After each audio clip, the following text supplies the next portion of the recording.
वक्त धीरे धीरे रेंगता रहा और रात भर वक्फे वक्फे से पुलिस सायरन की आवाज़ें फ़ज़ा में गूंजती रहीं। कभी ये आवाज़ें बहुत दूर से आती हुई महसूस होतीं और कभी करीब से। सायरन बजाती हुई पुलिस की गाड़ियाँ कम अज़ कम 3 मरतबा इस बंगले के सामने वाली सड़क पर से गुजरी थीं। सुबह 4 बजे के करीब उसकी आंख लग गई और जब सलीम ने उसे जगाया तो 7 बज रहे थे। वो अंगड़ाई लेकर उठ गया। पांडे कहाँ पर है? तारिक ने सवालिया निगाहों से सलीम की तरफ देखा। किचन में हमारे लिए बेड टी तैयार कर रहा है, सलीम ने मुस्कुराते हुए जवाब दिया। थोड़ी ही देर बाद पांडे चाय लेकर आ गया। उसने उन दोनों को एक एक कप दिया और अपना कप लेकर ख़ुद भी वहीं बैठ गया। और फिर बेड टी के बाद नाश्ता भी पांडे ही को तैयार करना पड़ा था। नाश्ते वगैरह से फारिग होकर 9 बजे के करीब वो जाने के लिए तैयार हो गया। रात को मैंने जो कुछ कहा था उसे जहन में रखना पांडे, तारिक ने उसे मुखातिब करते हुए कहा। ऐसा ना हो कि अपने बीवी बच्चों के साथ तुम्हें अपनी ज़िंदगी से भी हाथ धोने पड़े। इत्मीनान रखो, मेरी तरफ से कोई ऐसी बात नहीं होगी, पांडे ने जवाब दिया। फिर चंद लम्हों बाद खामोशी के बाद बोला, रात को मैं एक बात नहीं पूछ सका था, मेरी पत्नी और बच्चे कैसे हैं? औरतों और बच्चों को नुकसान पहुंचाना हम मुसलमानों का शेवा नहीं है। तुम्हारी पत्नी और बच्चे खैरियत से हैं और वो उस वक़्त तक खैरियत से रहेंगे जब तक तुम शराफत का मुजाहरा करते रहोगे, तारिक ने जवाब दिया। पांडे मज़ीद कुछ कहे बगैर बाहर निकल गया। तारिक और सलीम कमरे की खिड़की की तरफ देखते रहे। चंद मिनट बाद सफ़ेद रंग की एक सेडान गिराज से निकलकर बैरूनी गेट की तरफ बढ़ती हुई नजर आई। गेट के करीब पहुंचकर सेडान रुक गई। पांडे नीचे उतरा। उसने गेट खोला, सेडान से बाहर निकलकर फिर नीचे उतरा और गेट बंद करके फिर सेडान में बैठ गया और सेडान हरकत में आकर सड़क पर दाईं तरफ घूम गई। उन दोनों के पास करने के लिए कोई काम नहीं था।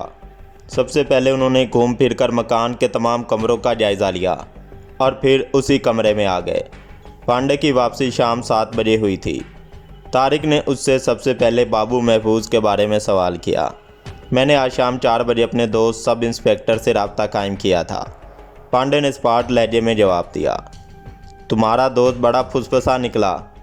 मुजरमों और मुल्क दुश्मनों के साथ तुम पुलिस वालों का ये रवैया समझ सकते हो। बाबू महफूज पुलिस के चंद हाथ भी बर्दाश्त न कर सका। उसकी लाश इस वक्त अस्पताल के मुर्दा खाने में पड़ी है। पुलिस ने कल रात शेर अली नामी एक बूढ़े को भी गिरफ्तार किया था, वो भी बाबू महफूज का साथी था। वो भी आज शायद रात का ही मेहमान हो। इंटेलिजेंस और पूरे शहर की पुलिस तुम दोनों को तलाश कर रही है। शहर में कई मकामात पर छापे मारे जा रहे हैं। गुज़श्ता रात यहाँ बाज़ मुसलमानों के घरों की तलाशी भी ली गई है। पुलिस को यकीन है तुम लोग इसी इलाके में कहीं छुपे हुए हो। ये इलाका मुकम्मल तौर पर पुलिस और खुफिया के हिसार में है। सूरत हाल खासी संगीन है। तारिक उसके खामोश होने पर बोला, क्या तुम लोग बचकर निकल सकोगे? पांडे ने बारी बारी उनकी तरफ देखा। मैं समझता हूँ जब तक हम यहाँ हैं महफूज हैं, तारिक ने मुस्कुराते हुए जवाब दिया। पुलिस या इंटेलिजेंस वाले तो ये सोच भी नहीं सकेंगे हमें एक हिंदू ने अपने घर में पनाह दे रखी है। तुम लोगों ने मुझे मुसीबत में फंसा दिया है। अगर इन्हें मेरे घर में तुम्हारी मौजूदगी का शुबा भी हो गया तो तुम्हारे साथ मैं भी ज़िंदा नहीं बच सकूँगा, पांडे ने हाथ मलते हुए कहा। अगर तुम अपने बीवी बच्चों के लिए जान दोगे तो ये वाकई एक नई बात होगी। वैसे मेरे ख्याल में तुम ऐसा कोई मौका हाथ से जाने नहीं दोगे। बहरहाल हम बहुत देर से तुम्हारा इंतज़ार कर रहे थे, हमने अभी तक शाम की चाय नहीं पी, तारिक कहने लगा। पांडे खूनखार निगाहों से उन्हें देखता हुआ किचन की तरफ चला गया। वो दोनों तकरीबन 1 हफ्ता पांडे के बंगले में मबहूस रहे।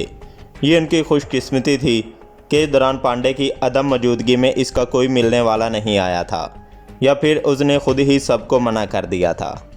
इधर शाम को अंधेरा फैलने के कुछ देर बाद टेलीफोन की घंटी बजी तो वो दोनों चौंक गए। इन दोनों ने मानी खेद निगाहों से एक दूसरे की तरफ देखा। पांडे अभी तक नहीं आया था। फ़ोन की घंटी बजती रही और वो दोनों फ़ोन की तरफ देखते रहे और आखिरकार फ़ोन खामोश हो गया।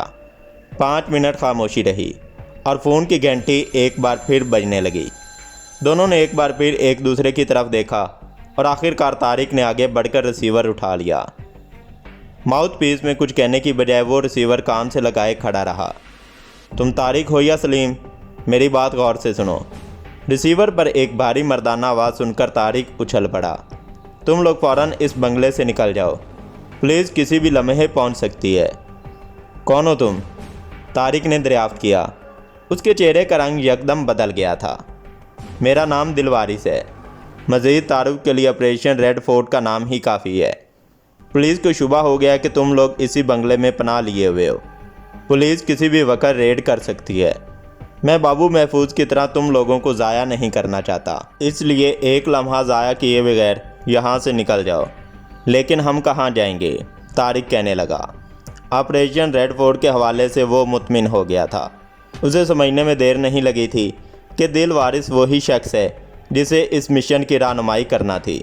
पांडे के बंगले से निकलने के बाद रिक्शा, टैक्सी, जो कुछ भी मिले इस पर बैठकर करोल बाग पहुंच जाओ।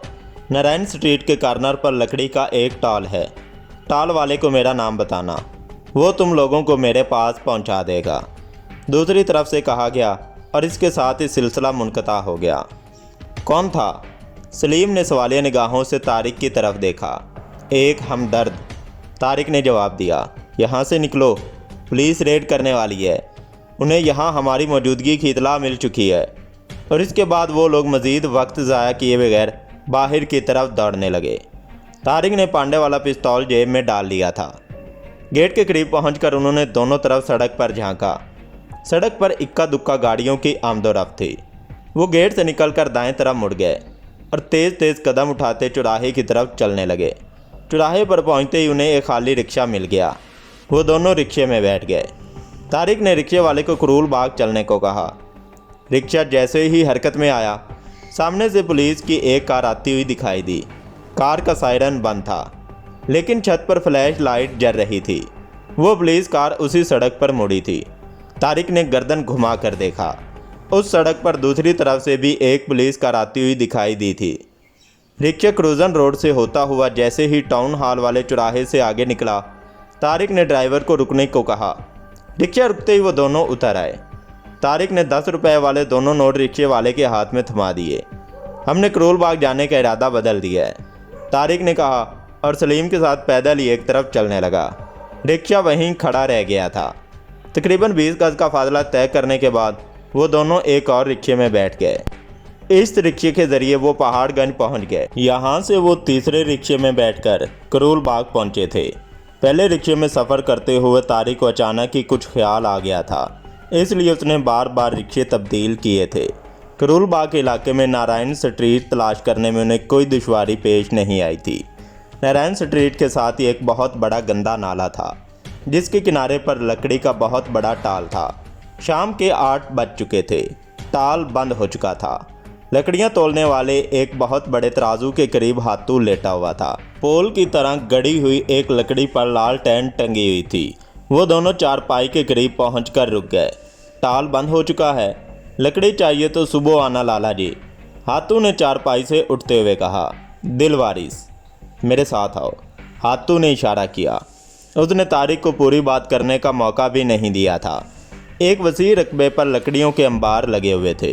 वो दोनों लकड़ियों के इन ढेरों के दरमियान एक तंग से रास्ते पर चलते हुए पिछली तरफ निकल गए थे। यह नाले का किनारा था, जहाँ एक तरफ 2 कच्चे कमरे बने हुए थे। उसके सामने मुख्तसर सा सहन भी था। वो हाथू के साथ ये सहन अबूर करके एक कमरे के सामने रुक गए। हाथू ने दरवाज़ा खोल दिया और वो अंदर दाखिल हो गए। कमरे में दीवार के साथ एक शेल्फ पर लालटेन रोशन थी। फर्श पर दर्री बिछी हुई थी। 2 आदमी दीवार के साथ टेक लगाए बैठे थे। लालटेन की मदम रोशनी में उनके चेहरे धुंधले से लग रहे थे। तारिक और सलीम को देखकर वो दोनों उठ गए। गर्म जोशी से हाथ मिलाए गए और फिर सब लोग बैठ गए। हाथू वापस चला गया। दिलवारिस दुबला पतला लंबे कद का आदमी था। छोटी गोल दाढ़ी ने उसके चेहरे को खासा पुरकशिश बना दिया था। उसकी उम्र 40 के लगभग रही होगी, जबकि दूसरा आदमी कदरे भारी भरकम था। उसकी उम्र भी 40 के लगभग रही होगी। आपको कैसे पता चला कि हम पांडे के बंगले में पनाहगज़ीन हैं और ये कि पुलिस वहाँ रेड करने वाली है? तारिक ने चंद रस्मी जुमलों के तबादले के बाद पूछा। बाबू महफूज से रब्ता ख़त्म होने के बाद मैं परेशान हो गया था। फिर इंकशाफ हुआ कि वो इंटेलिजेंस के हत्थे लग गया है और इस रात तुम लोग भी उनकी गिरफ्त में आ गए थे। फिर दूसरे दिन ये इंकशाफ हुआ कि तुम दोनों फरार होने में कामयाब हो गए हो। पुलिस को शुबा था तुम लोग रेस कोर्स के आसपास 1 मील के इलाके में कहीं रूपोश हो। पुलिस ने पूरे इलाके को घेरे में ले रखा था। इस इलाके में बाद मुसलमानों के घरों की तलाशी भी ली गई थी। मैं हैरान था कि तुम लोग कहाँ गायब हो सकते हो। फिर दफातन ख्याल आया कि पांडे की रिहाइश तो इसी इलाके में है। मुझे यकीन हो गया तुम लोगों ने वहीं पनाह ले रखी होगी। मैंने पांडे से रब्ता कायम करने की कोशिश नहीं की, अलबत्ता अपने तौर पर तहकीकात जारी रखी। तुम लोग अगरचे कभी भी बंगले से बाहर नहीं निकले, लेकिन पांडे की अदम मौजूदगी में बंगले के बाज़ कमरों में रोशनी से ये अंदाज़ा लगाया जा सकता था कि वहाँ कोई ना कोई तो मौजूद है। मोहल्ले वालों को भी शायद ये शुबा हो गया था कि बंगले में कोई तो मौजूद है। उन्होंने पुलिस को इतला कर दी और मुझे बरवक्त इसका पता चल गया कि पुलिस वहाँ रेड करने वाली है। मैंने फ़ौरन ही फ़ोन कर दिया। अगर तुम कॉल रिसीव ना करते तो इस वक्त शायद सूरत हाल मुख्तलिफ होती। बहरहाल तुम लोगों का ताक़ुब तो नहीं हुआ? दिल वारिस ने आखिर में पूछा। हम लोगों ने 3 जगहों पर रिक्शे तब्दील किए हैं। मैं दावे से कह सकता हूँ हमारा ताक़ुब नहीं किया गया, तारिक ने जवाब दिया। हाथू उनके लिए चाय ले आया। उनके सामने चाय रखने के बाद वो वापस चला गया। चाय की चुस्कियाँ लेते हुए उनकी गुफ्तगू भी जारी रही। मिशन के बारे में हमें अभी तक तारीकी में है। आखिर हमें पता तो चले हमें किस मकसद के लिए यहाँ भेजा गया है, तारिक ने चाय की चुस्की लेते हुए कहा। ऐसे सिक्योरिटी के नुक्ता नज़र से किया गया है, दिल वारिस ने जवाब दिया। यहाँ की सूरत हाल तुम्हारे सामने है। ये मिशन हमारी ज़िंदगियों से ज़्यादा अहम है। मैं नहीं चाहता अगर कोई पकड़ा जाए तो तशद्दुद के तहत मिशन का राज खुल जाए। इसलिए जब तक हालात पुरसुकून नहीं हो जाते इस मिशन के बारे में कुछ नहीं बताया जा सकता। लेकिन मैं समझता हूँ कि 1 हफ्ते के बाद हम इस काबिल हो जाएंगे कि अपने असल मंसूबे पर अमल दरामद शुरू कर दें। आज की रात तुम लोग यहीं रहोगे, कल किसी दूसरी जगह तुम्हारी रिहाइश का बंदोबस्त कर दिया जाएगा। तारिक कुछ कहना ही चाहता था कि हाथू दौड़ता हुआ कमरे में दाखिल हुआ। उसके चेहरे पर हवाइयाँ उड़ रही थी। क्या हुआ? इस कदर बदहवास क्यों हो रहे हो? दिल वारिस ने पूछा। पुलिस की 2 गाड़ियाँ सड़क के मोड़ पर आकर रुकी हैं। पुलिस वाले टाल को घेरे में लेने की कोशिश कर रहे हैं, हाथू ने हाँफते हुए बताया। वो लोग एक झटके से उठ गए। दिल वारिस बीच के दरवाजे से दूसरे कमरे में घुस गया। चंद सेकंड बाद ही दरवाजे पर नमूदार हुआ और ऑटोमेटिक राइफलें तकसीम करने लगा।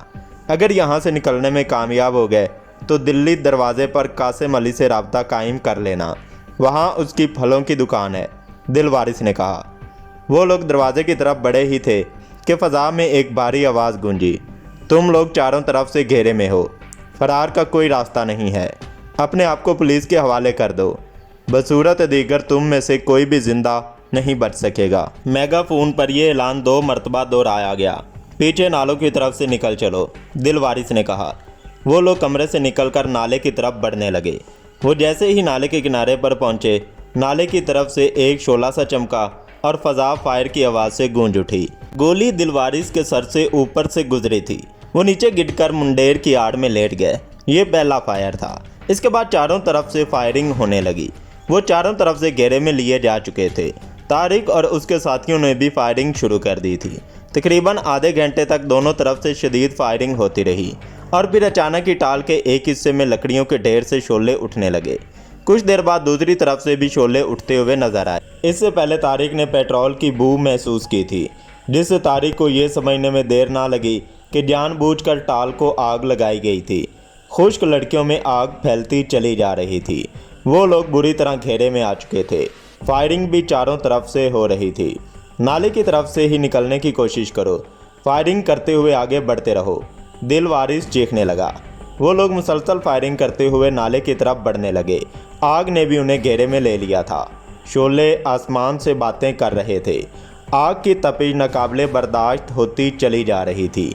आग के इस हिसार से निकलने का एक ही रास्ता था, नाला, और उसकी तरफ से भी शदीद फायरिंग हो रही थी। वो लोग फायरिंग करते हुए नाले के किनारे पर पहुंच गए। दिल वारिस ने नाले में छलांग लगा दी। उसका साथी छलांग लगाने के लिए पर तोड़ रहा था कि एक गोली उसकी खोपड़ी में लगी और वो मुंह से आवाज़ निकाले बगैर किनारे पर ढेर हो गया। तारिक और सलीम साथ ही थे। उन्होंने बेअकबर नाले में छलांग लगाई थी। गिरने के बाद वो उठकर भागे ही थे कि सलीम चीखता हुआ ढेर हो गया। उसकी टांग में गोली लगी थी। तारिक उससे 2 कदम आगे था। वो रुककर सलीम की तरफ लपका और उसे उठाने की कोशिश करने लगा। उनके चारों तरफ गोलियां बारिश के कतरों की तरह गिर रही थीं। मुझे छोड़ दो तारिक, सलीम कराने लगा। तुम निकल जाओ, जल्दी करो, मैं तुम्हें छोड़कर नहीं जा सकता।